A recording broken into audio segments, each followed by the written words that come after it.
تو مسلمان فریق تھے، میاں بیوی کا مسئلہ تھا، اور اس میں تلنگانہ ہائی کورٹ نے فیصلہ کیا.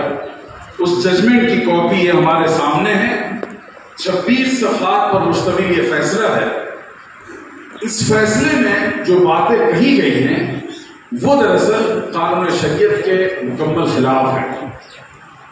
اور ہوتا یہ ہے کہ کسی عدالت سے کوئی فیصلہ ہو جائے تو دوسری عدالتیں اس کو نظیر بنا کر اسی پر فیصلے کرنے لگتے ہیں.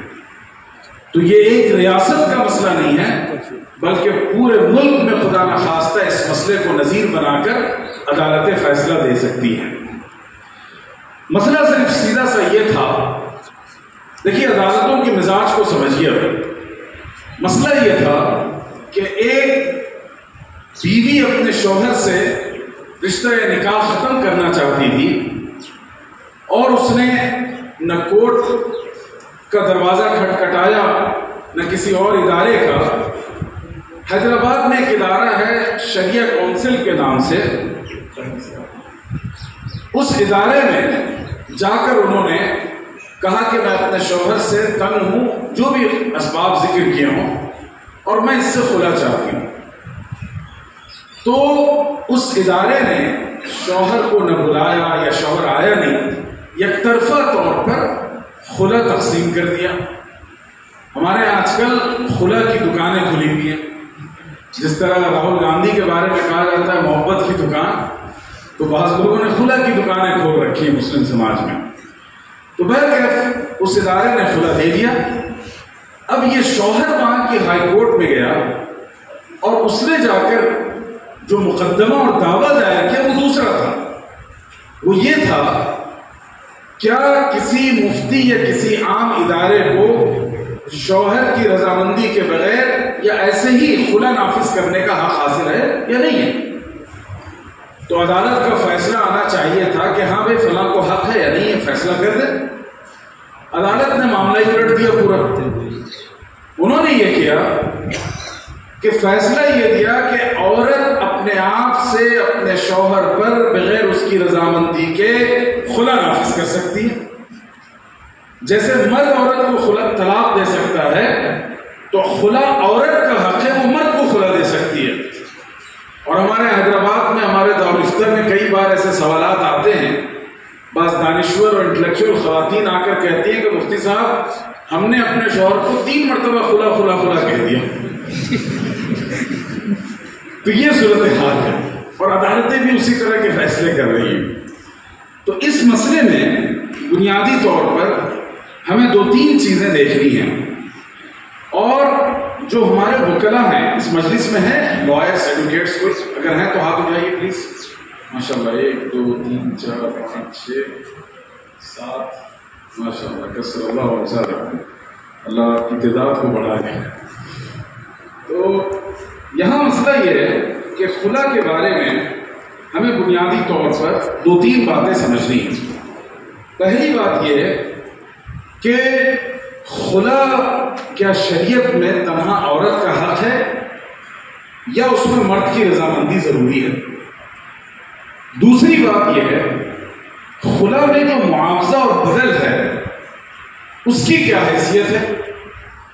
اور تیسرا مسئلہ جو اس حوالے سے سمجھنے کا ہے، اور یہ ہندوستان کا بہت بڑا سماجی مسئلہ ہے، وہ یہ ہے کہ جب عورت مظلوم ہو، حقدار ہو اس رشتے نکاح سے آزادی کی، اور شوہر اسے ہمارے پرائم منسٹر کی طرح لٹکا کے رکھنا چاہتا ہے، تو اس صورت میں ہمیں کیا کرنا چاہیے؟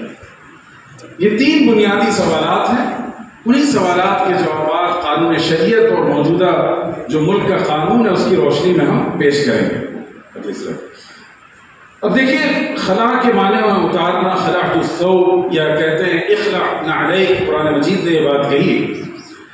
تو اس کے معنی ہیں کہ وہ پوشاک نکاح کی جو انسان نے اپنے اوپر پہنی تھی اسے اتار دیں.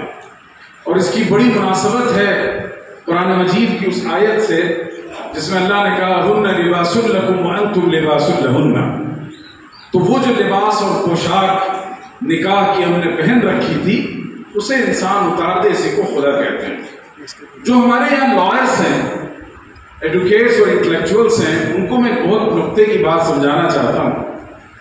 دیکھیے نکاح اور میرج جو ہے اس کے حوالے سے دنیا کے مختلف اسکرپچرز میں مختلف کتابوں میں الگ الگ ٹرمز یا اصطلاحات استعمال ہوئی ہیں، لیکن قرآن نے جس طریقے سے رشتے نکاح کو ڈسکرائب کیا ہے دنیا کی کسی کتاب میں وہ خوبصورت تعبیر آپ کو نہیں ملے گی.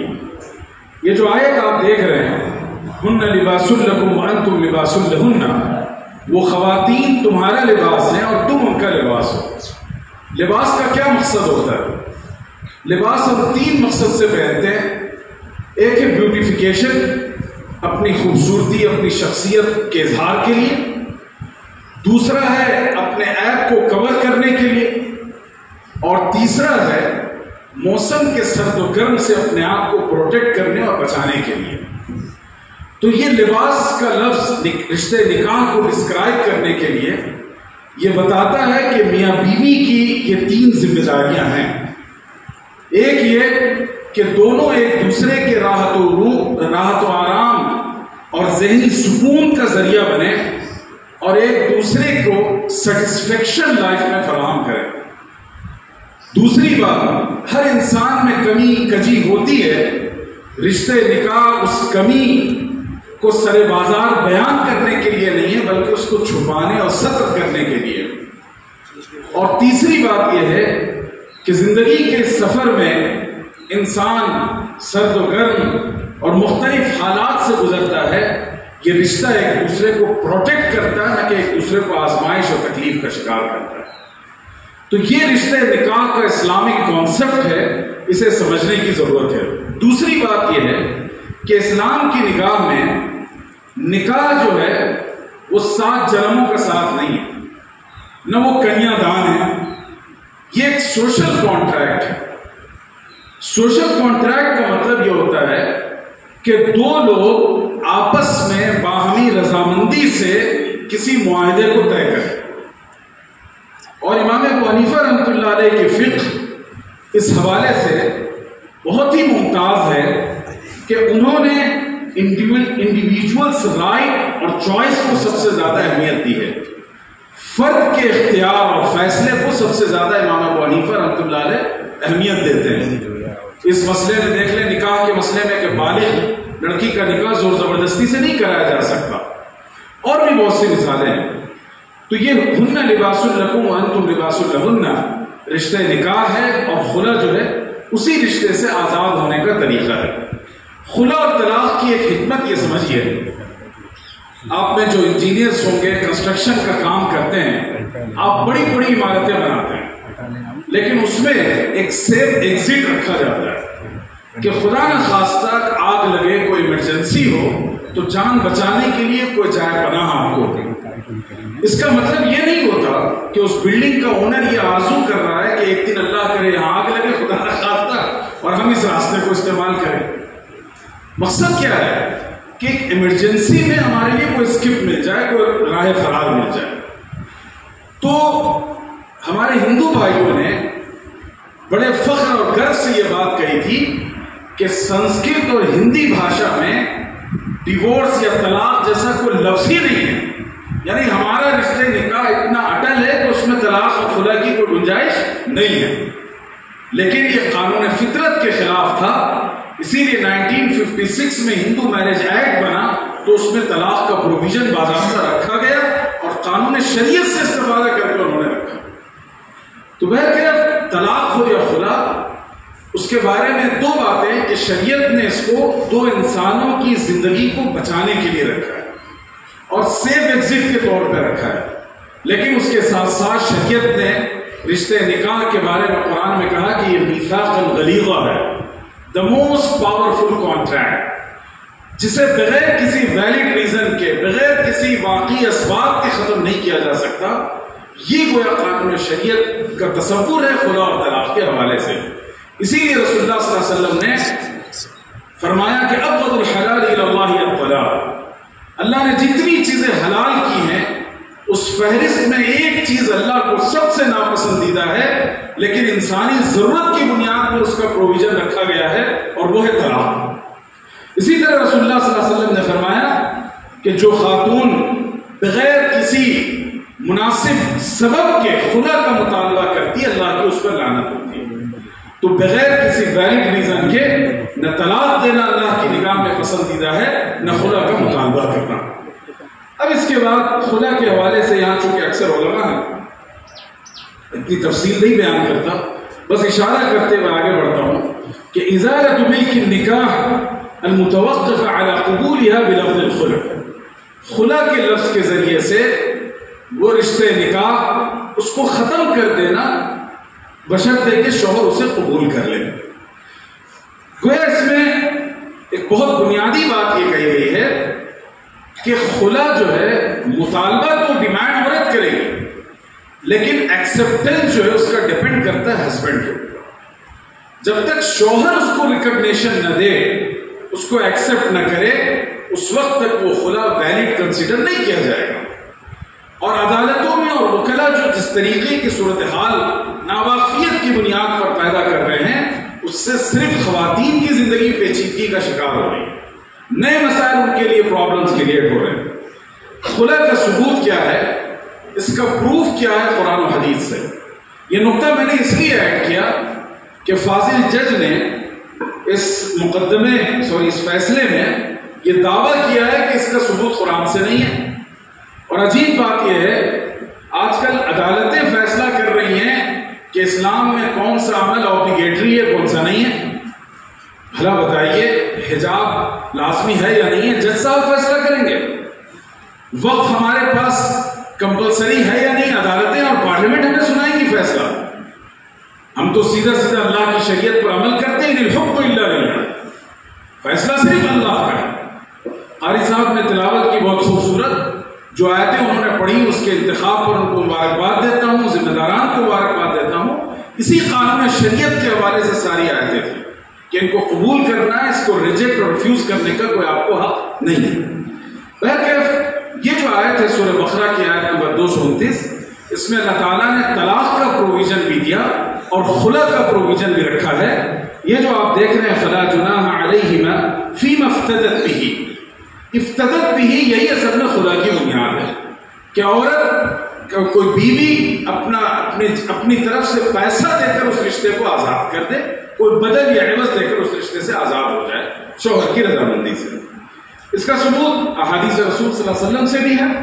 آپ دیکھیں کہ بخاری شریف کی روایت ہے، ثابت بن قیس کی اہلیہ نے ان کے شوہر سے آزادی حاصل کرنا چاہا. یہ مقدمہ رسول اللہ صلی اللہ علیہ وسلم کی جوڈیشری میں تھی. آپ صلی اللہ علیہ وسلم نے دونوں کو سنا اور سننے کے بعد ثابت بن قیس کی اہلیہ سے کہا کہ تمہیں کیا شکایت ہے؟ تو انہوں نے کہا حضور نہ ان کے اخلاق و کردار پر ہمیں کوئی اعتراض ہے اور نہ یہ ہمارے حقوق ادا کرنے میں کوئی کوتاہی برتتے ہیں، لیکن میرا دل ان کے ساتھ رہنے پر آمادہ نہیں ہے اور مجھے ایسا لگتا ہے کہ ناشکری کی وجہ سے رشتہ کسی دراڑ تک پہنچ جائے گا، اس لیے آپ ہمیں علیحدہ کر دیں. تو رسول اللہ صلی اللہ علیہ وسلم نے فرمایا تمہیں ثابت بن قیس نے مہر میں جو فارم ہاؤس دیا تھا کیا تم اسے واپس کر رہی ہو؟ انہوں نے کہا میں تیار ہوں. بیوی نے مہر واپس کر دیا اور رسول اللہ صلی اللہ علیہ وسلم نے ثابت بن قیس سے ان کو علیحدہ کر دیا. تو یہ ثبوت اس کا قرآن سے بھی، احادیث تو بہت سی ہیں، یہ ایک ہم نے مثال آپ کے سامنے رکھی. اب اس کے بعد علیحدگی کے لیے، سپریشن یا میرج ڈیزالونگ کے لیے شریعت میں کئی پروویژنس ہیں، کئی طریقہ کار ہیں. مثال کے طور پر خلا ہے، طلاق ہے، متارکہ ہے، لعان ہے، ایلا ہے، یہ سارے طریقے ہیں فقہ کی کتابوں میں ہمیں پڑھایا جاتا. اسی طریقے سے ایک ہے فسخ نکاح، اور وہ یا تو قاضی اپنا اختیار استعمال کرتے ہوئے کرتا ہے یا پھر رشتے نکاح میں کوئی ایسی بات پیش آ جاتی ہے جو اس رشتے کو باقی نہیں رہنے دیتی. مثال کے طور پر حرمت مصاہرت ہمارے پاس ہے، تو حرمت مصاہرت کی بنیاد پر بیوی اپنے شوہر پر حرام ہو جاتی ہے، یا یہ کہ نکاح ہوا اور بعد میں پتہ چلا کہ یہ دونوں رضائی بھائی بہن ٹھہرے، خود ہی نکاح ختم ہو جائے گا. تو اس طریقے سے علیحدگی کے یہ الگ الگ طریقے قانون شریعت میں ہیں. ان تمام طریقوں کو اگر ہم دو حصوں میں تقسیم کریں، دو خانوں میں، تو کہا جا سکتا ہے کہ ایک ہے طلاق اور دوسرا ہے فسخ نکاح۔ طلاقی کے تحت یہ دو مختلف صورتیں آتی ہیں کسی نہ کسی حیثیت سے۔ اب مثال کے طور پر طلاق جو ہے وہ مرد اپنی طرف سے انیشیٹ کرتا ہے، مرد اپنی نیت اپنے ارادے سے انیشیٹ کرتا ہے، اور خلا جو ہے اس کا ڈیمانڈ عورت کی طرف سے کیا جاتا ہے اور شوہر اس کو قبول کرتا ہے۔ تو یہ دونوں اصل میں ایک ہی صورتیں ہیں، لیکن اس فرق کے ساتھ کہ وہاں مرد انیشیٹ کر رہا ہے، یہاں عورت اس رشتے نکاح کو ختم کرنے کا آغاز کر رہی ہے، مطالبہ کر رہی ہے۔ اب اس کے بعد یہ خلا جو ہے اس کی شرعی و فقہی حیثیت کیا ہے؟ جیسے ہم نے بتایا کہ اللہ تعالیٰ نے بغیر کسی شرعی عذر کے نکاح کو ختم کرنے سے منع کیا، تو وہی معاملہ خلا کا ہے۔ اپنی اصل کے اعتبار سے یہ مکروہ ہے، سوائے یہ کہ کچھ شرعی بنیاد ایسی ہو جس کی بنیاد پر اس رشتے کو ختم کیا جانا ضروری ہو۔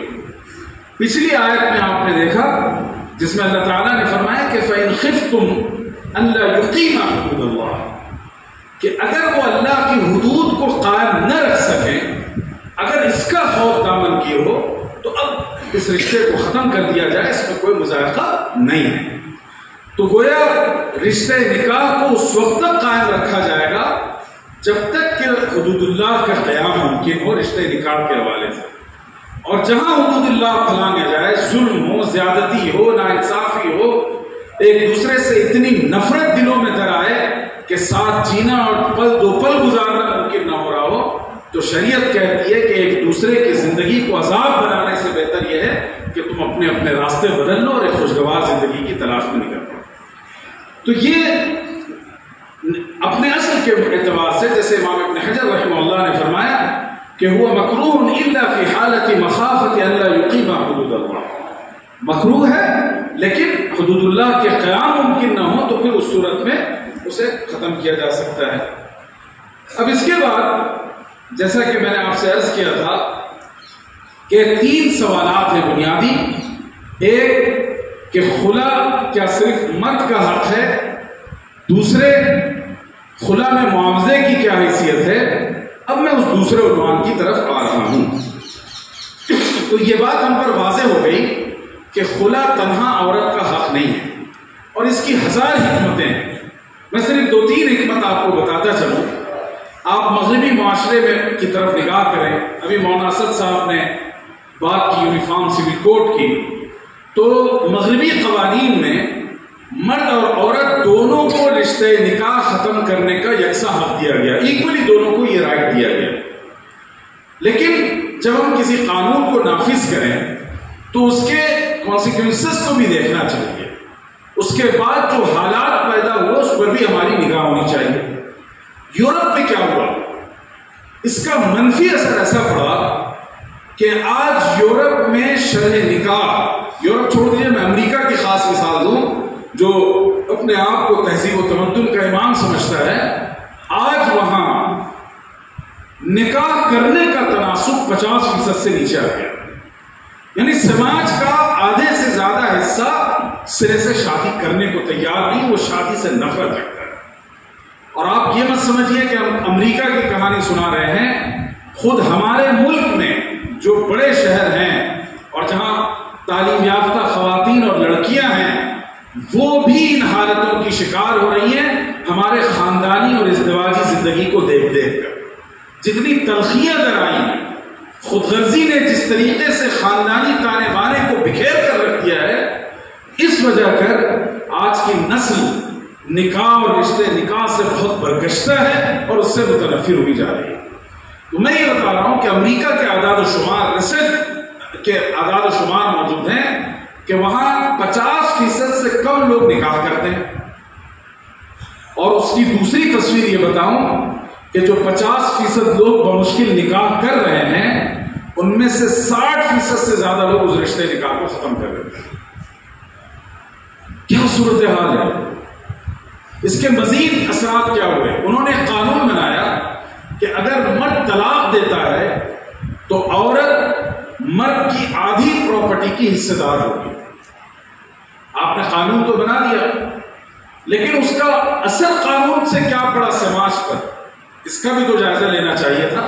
وہاں آنکھ بند کر کے یہ بیٹھے.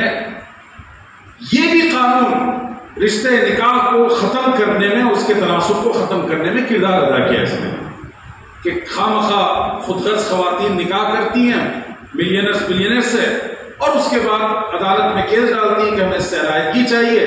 عدالت طلاق دیتی ہے، کہتی ہے اپنی پوری پراپرٹی میں آدھی حصے داری ہو. تیسری بات، اس کے جو اثرات پڑے وہاں کے سماج پر، آپ کو حیرت ہوگی کہ وہاں 50-60% سے زیادہ بچے ایسے ہیں جو اسکول فارم میں اپنے باپ کا نام نہیں درج کر سکتے. انہیں پتہ ہی نہیں باپ کون ہے. 2016 کے آنکڑے امریکہ کے بتاتے ہیں کہ بلیک فارم جو وہاں سیاہ فام لوگ ہیں اور ایک اور وہاں نسل ہے، تو ان لوگوں میں 70% بچے ولد الزنا ہیں. سوچیے سماج کہاں چلا گیا، انسانی سماج. اور یہی بات نہیں ہے صرف، اس سے آگے بڑھیے. وہاں بچوں میں جو کرائم ہیں، آپ آئے دن سنتے ہیں امریکہ یورپ میں کہ کوئی ٹین ایجر بچہ نکلا، اس نے اسکول میں فائرنگ کی اور 100 لوگوں کو موت کے گھاٹ اتار دیا. یہ جو جرائم کا تناسب ہے وہ ہمارے سماج میں بھی نہیں ہے، ہمارے بچوں میں. اس کی وجہ وہی ہے کہ جب بچہ ایک ایسے خاندان، ایک ایسے گھر میں پرورش پائے گا جہاں باپ اور گارجین نہیں ہوگا، جہاں سنگل پیرنٹنگ ہوگی، جہاں خود غرضی نے اپنی جگہ بنائی رکھی ہوگی، تو وہ بچے کرائم اور اس کے ساتھ ساتھ ڈرگس ایڈکشن کے شکار ہوتے ہیں. چونکہ ان کے اندر جو فرسٹریشن ڈیولپ ہوتا ہے، میں اس کی چھوٹی سی مثال دوں. آپ میں سے اکثر کے گھر بچے ہوں گے، آپ کو اللہ نے ایک اولاد دی، 2 سال کے بعد پھر ایک بچہ دیا، تو پہلا بچہ جب نیا چھوٹا بچہ آتا ہے اس کی وجہ سے کتنا اریٹیٹ ہوتا ہے، وہ اس کو مارتا بھی ہے، اس سے اس کو تکلیف ہوتی ہے، ایک جیلسی فیل ہوتی ہے. یہ ایک سائیکولوجیکل امپیکٹ ہے، نفسیاتی ایک اثر ہے.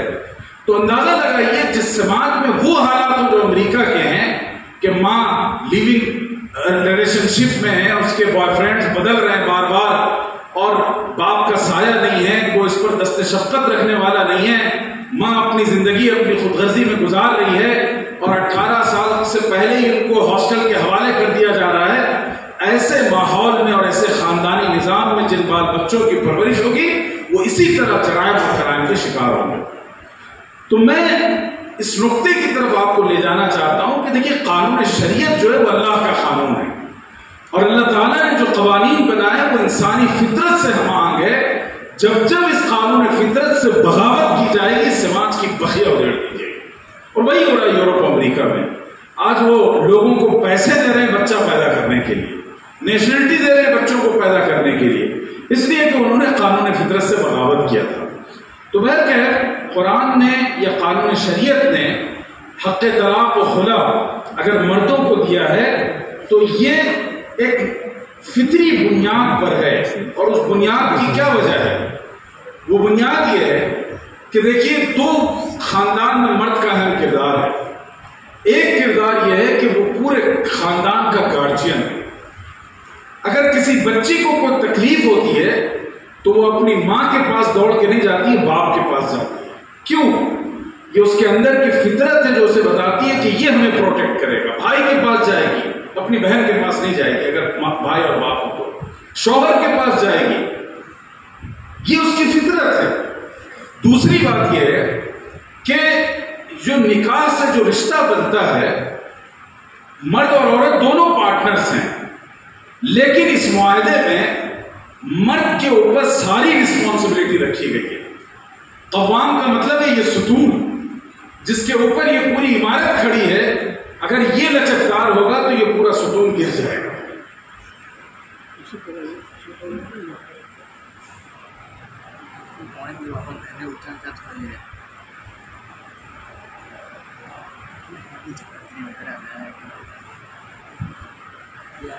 تو ستون اور قوام جو ہے وہ اسٹیبلٹی کے لیے، وہ رسپانسبلٹی لینے کے لیے. ان ستونوں اور پلرز نے چھت کی رسپانسبلٹی نہ لی ہوتی تو ہم اور آپ یہاں نہیں بیٹھ سکتے تھے. دوسری بات، تمام تر فائنانشیل رسپانسبلٹی معاشی اور مالی ذمہ داریاں صرف مرد کے سر رکھی گئی ہیں۔ آپ فقہ کی کتابوں میں باب النفقہ پڑھتے ہیں، دا چیپٹر آف مینٹیننس، اس میں کیا پڑھایا جاتا ہے؟ پڑھایا یہ جاتا ہے کہ ماں باپ بوڑھے ہوں اور اس بات کے مستحق ہوں کہ کوئی ان کی کفالت کرے، اور بیٹے اور بیٹیاں دونوں ہوں، تو شریعت نے بیٹیوں کے سر مالی ذمہ داری نہیں رکھی ہے، بیٹوں کے سر رکھی ہے۔ یہ اسلام کا نظام ہے۔ تو جس شخص کے سر ساری مالی ذمہ داریاں ہوں گی، وہی اصل میں یہ فیصلہ کرے گا کہ اس رشتے کو رکھنا ہے یا ختم کرنا ہے۔ تو یہ بنیادی نقطہ ہے، یہ کوئی ناانصافی نہیں ہے، یہ آپ میں مساوات اور ڈسکرمنیشن نہیں ہے، یہ اصل میں فطری قانون ہے، فطری تقاضے ہیں، اسی بنیاد پر یہ بات رکھی گئی ہے۔ اور دوسری بات اس کے ساتھ یہ بھی شامل کر لیجئے کہ مرد اور عورت میں اللہ تعالیٰ نے بایولوجیکل جو فرق رکھا ہے، اس کے ساتھ ساتھ ایموشنل اور سائیکولوجیکل فرق بھی رکھا ہے، احساسات اور نفسیات کا بھی فرق رکھا ہے۔ یہ لائف تو نہیں ہو رہا،